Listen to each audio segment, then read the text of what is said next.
The Cask of Amontillado by Edgar Allan Poe. The 1,000 injuries of Fortunato I had borne as best I could, but when he had ventured upon insult, I vowed revenge. You, who know so well the nature of my soul, will not suppose, however, that I gave utterance to a threat. At length I would be avenged. This was a point definitively settled, but the very definitiveness with which it was resolved precluded the idea of risk. I must not only punish, but punish with impunity. A wrong unredressed when retribution overtakes its redresser. It is equally unredressed when the revenger makes to himself felt as such to him who has done the wrong. I must be understood that neither by word nor deed had I given Fortunato cause to doubt my goodwill.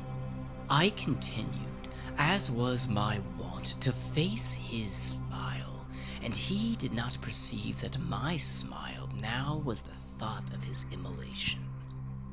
He had a weak point, this Fortunato, although in other regards he is a man who was to be respected and even feared. He prided himself on his connoisseurship in wine. Few Italians have the true virtuoso spirit.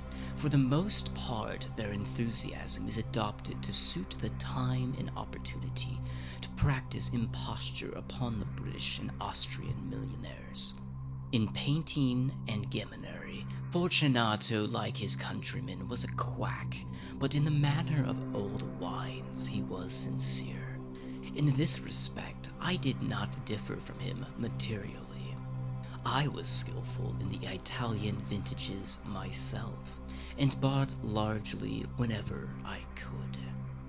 It was about dusk, one evening during the supreme madness of the carnival season, that I encountered my friend.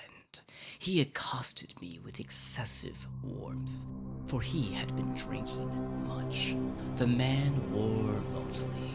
He had on a tight-fitting party-striped dress, and his head was surmounted by the conical cap and bells. I was so pleased to see him that I thought I should never have done wringing his hand. I said to him, "My dear Fortunato, you are luckily met. How remarkably well you are looking today. But I have received a pipe of what passes for Amontillado, and I have my doubts." "How?" said he. "Amontillado? A pipe? Impossible, and in the middle of a carnival." "I have my doubts," I replied, "and I was silly enough to pay the full Amontillado price without consulting you in the matter. You were not to be found, and I was fearful of losing a bargain." "Amontillado? I have my doubts.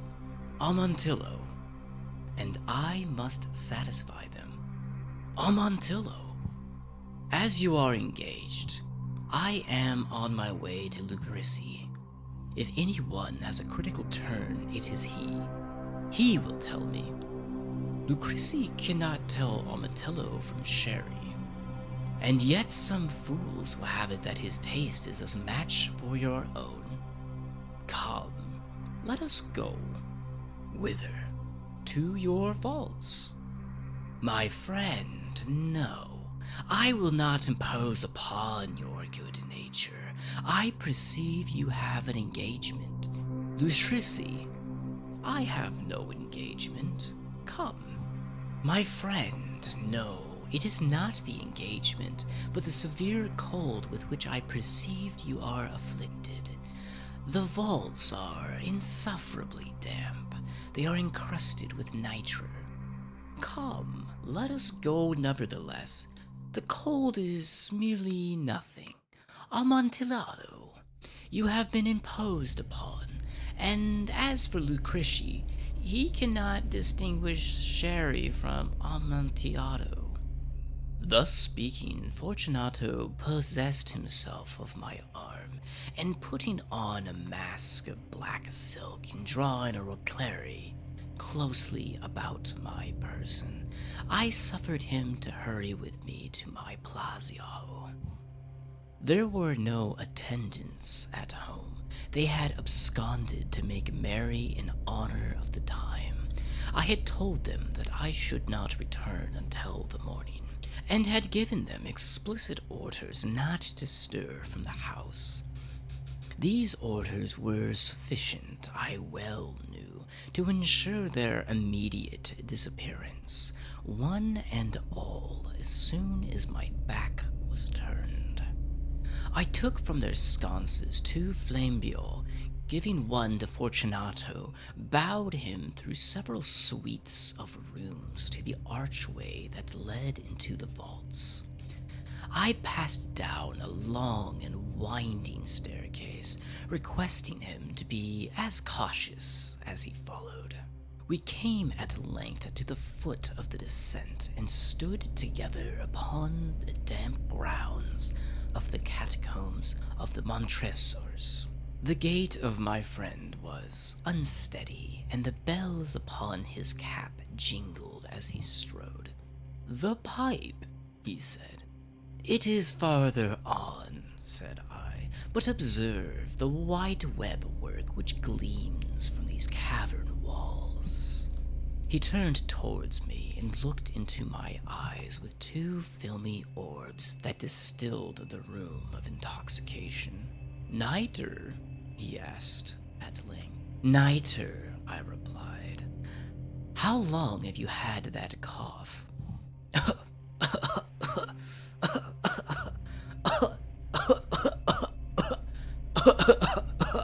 My poor friend found it impossible to reply for many minutes. "It is nothing," he said at last. "Come," I said with derision. "We will go back. Your health is precious. You are rich, respected, admired, beloved. You are happy as once I was. You are a man to be missed. For me, it is no matter. We will go back. You will be ill, and I cannot be responsible. Besides, there is Lucretia." "Enough," he said. "The cough's a mere nothing. It will not kill me. I shall not die of a cough." "True, true," I replied. "And indeed, I had no intention of alarming you unnecessarily, but you should use all proper caution. A draught of this Medoc will defend us from the damps." Here I knocked off the neck of a bottle which I drew from a long row of its fellows that lay upon the mold. "Drink," I said, presenting him the wine. He raised it to his lips with a leer. He paused and nodded to me familiarly while the bells jingled. "I drink," he said, "to the buried that repose around us." "And I to your long life." He again took my arm, and we proceeded. "These vaults," he said, "are extensive." "The Montresors," I replied, "were a great and numerous family." "I forget your arms." "A huge human foot door in a field azure. The foot crushes a serpent rampant, whose fangs are embedded into the heel." "And the motto?" "Nemo me impune lacest." "Good," he said. The wine sparkled in his eyes, and the bells jingled. My own fancy grew warm with the Medoc. We had passed through the long walls of piled skeletons with casks and puncheons intermingling into the inmost recesses of the catacombs. I paused again and this time I made bold to seize Fortunato by an arm above the elbow. "The nitre," I said. "See it. It increases. It hangs like moss upon the vaults. We are below the river's bed. The drops of moisture trickle among the bones. Come, we will go back here. It is too late. Your cough." "It is nothing," he said. "Let us go on, but first, another draught of the Medoc." I broke and reached him a flagon of de Grave. He emptied it at a breath. His eyes flashed a fierce light. He laughed and threw the bottle upwards with a gesticulation I did not understand. I looked at him in surprise. He repeated the movement, a grotesque one. "You do not comprehend?" he said. "Not I," I replied. "Then you are not of the Brotherhood." "How? You are not of the Masons?" Yes, I said. Yes. "You? Impossible. A Mason." "A Mason," I replied. "A sign," he said. "A sign." "It is this," I answered, producing from beneath my folds a roquelaire, a trowel. "You jest," he exclaimed, recoiling a few paces. "But let us proceed to the Amontillado." "Be it so," I said, replacing the tool beneath the cloak, and again offering him my arm. He leaned upon it heavily. We continued our route in search of the Amontillado. We passed through a range of low arches, descended, passed on, and descending again, arrived at a deep crypt in which the foulness of the air caused our flambeaux rather to glow than to flame. At the most remote end of the crypt there appeared another, less spacious. Its walls had been lined with human remains, piled to the vault overhead, in the fashion of the great catacombs of Paris. 3 sides of this interior crypt were still ornamented in this manner. From the 4th side, the bones had been thrown down and lay promiscuously upon the earth, forming at one point a mound of some size. Within the wall thus exposed by the displacing of bones, we perceived a still interior crypt or recess, a depth about 4 feet, in width 3, in height 6 or maybe 7. It seems to have been constructed for no especial use within itself, but formed merely the interval between 2 of the colossal supports of the roof of the catacombs, and was backed by one of their circumscribing walls of solid granite. It was in fame that Fortunato, uplifting his dull torch, endeavored to pry into the depth of the recess. Its termination the feeble light did not enable us to see. "Proceed," I said. "Herein is the Amontillado. As for Lucreti—" "He is an ignoramus," interrupted my friend, as he stepped unsteadily forward, while I immediately followed at his heels. In an instant he had reached the extremity of the niche, and finding his progress arrested by the rock, stood stupidly bewildered. A moment more, and I had fettered him to the granite. In its surface were 2 iron staples, distant from each other by about 2 feet horizontally. From one of these descended a short chain, from the other a padlock. Throwing the links about his waist, it was but the work of a few seconds to secure it. He was too much astounded to resist. Withdrawing the key, I stepped back from the recess. "Pass your hand," I said, "over the wall. You cannot help from feeling the nitre. Indeed, it is very damp. Once more, let me implore you to return. No? Then I must positively leave you, but I must first render you all the little attentions in my power." "The Amontillado!" ejaculated my friend, not yet recovered from his astonishment. "True," I replied. "The Amontillado." As I said these words, I busied myself among the pile of bones of which I had before spoken. Throwing them aside, I soon uncovered a quantity of building stone and mortar. With these materials, and with the aid of my trowel, I began vigorously to wall up the entrance of the niche.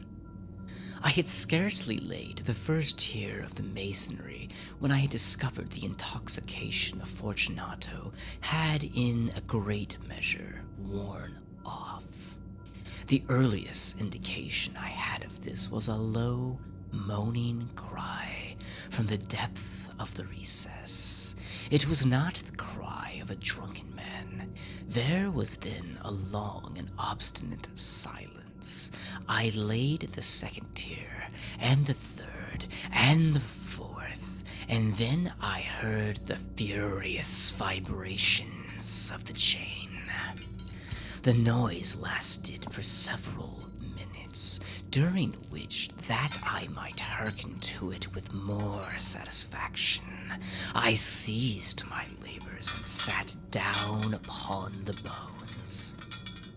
When at last the clinking subsided, I resumed my trowel and finished without interruption the 5th, the 6th, and the 7th tier. The wall was now nearly upon a level with my breast. I again paused, holding the flame-brow over the mason work, threw a few feeble rays upon the figure within. A succession of loud and shrill screams, bursting suddenly from the throat of the chained form, seemed to thrust me violently back. For a brief moment I hesitated, trembled. Unleashing my rapier, I began to grope with it about the recess, but the thought of an instant reassured me. I placed my hand upon the solid fabric of the catacombs, and felt satisfied. I reapproached the wall. I replied to the yells of him who clamored. I re-echoed. I aided. I surpassed them in volume and in strength. I did this, and the clamorer grew still. It was now midnight, and my task was drawing to a close. I had completed the 8th, the 9th, and the 10th tier. I had finished a portion of the last and the 11th. There remained but a single stone to be fitted and plastered in. I struggled with its weight. I placed it partially into its destined position.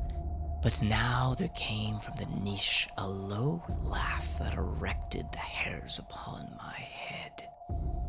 It was succeeded by a sad voice, which I had difficulty in recognizing as that of the noble Fortunato. The voice said, "Ha ha ha, he he he, a good joke indeed. An excellent jest. We will have a rich laugh about it on the Plaziado. over the wine.